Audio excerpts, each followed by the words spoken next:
Hello again, YouTube, and this light is one of the ones we fixed last time. So I've changed the LEDs on it and it's all running now. Now I mentioned there I wanted to reduce the power consumption so the LEDs last longer, because these don't last very long where they currently are. So what I've done is I've managed to let me just do that a second. What have I done? Yeah, what I've done, I've taken the LED driver off the back here, which is this bullet board, and that was in this little box. So this is just literally a sort of pressed metal aluminium case. So that was all in. Then you got these two end pieces, and it was just full of potting, all this potting material. So I've picked all this off, and you can see the board. And then there's the main chip and driver. Now the main chip down there, that one, which you are not able to see because I can't zoom. The only way I can zoom is just move the camera closer. Zoom! Yeah, it doesn't really work, does it? But I will tell you that that chip is a BP. Bing! There you go. That still doesn't work very well. BP3122, which is nice. And the circuit diagram is that, and that is exactly what we have here. Now we have a resistor here on pin 1, which is CS, and measuring that resistor on the board, there's a little surface mount resistor, that is 1 ohm. And if we look at the data sheet, CS is a current sense pin. So what I've done is I have removed that resistor, well I've actually just left it sort of floating, hanging in the breeze there, and fitted a surface mount, a 3-hole resistor as a surface mount. So I've changed the resistance from 1 ohm to 2.2 ohms.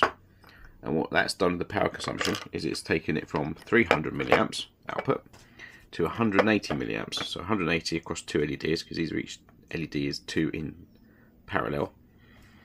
That's going to be about 90 milliamps per LED, and these LEDs are rated at 150 milliamps.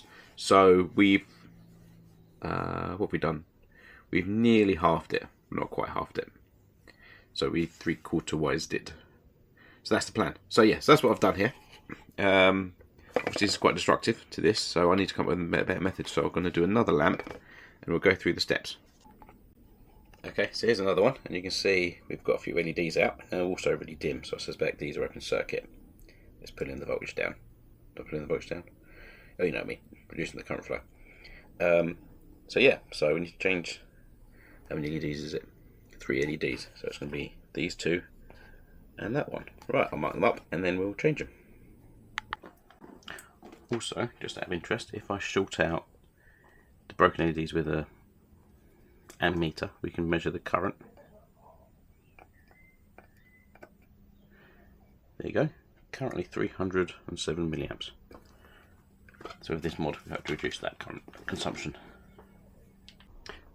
Right, so that's repaired. So I've changed the LEDs as per my last video. Didn't film that because you've seen it before. So all we've got to do now is reduce the power consumption, or power driving to the LEDs. So this is the box that does the driving. These bits come off here quite easily, and then you can see inside it's a solid red bit of potting. So we've got to dig this out until we can get to that resistor. And this is, luckily this is quite soft, so you can just do that. Just pick it in. It all just comes away slowly, like that. And you just have to keep digging until you expose things. Right, I've uncovered the PCB, and there is the resistor. Right there, the one you've got to change. So I'm going to desolder this one, add in a 2.2 ohm resistor, and that'd be done. And then we just got to fit it back and repot it all. Simples. Right, there's a little resistor in place. Let's see if it works. And look at that. Of course it works. And that seems bright enough. Right, all we've got to do is put it back together again. But that is basically how these are going to be modified to run lower and last longer. Right. Hope you enjoyed that. If you didn't, then oh well. Right, for now, I'll see you later.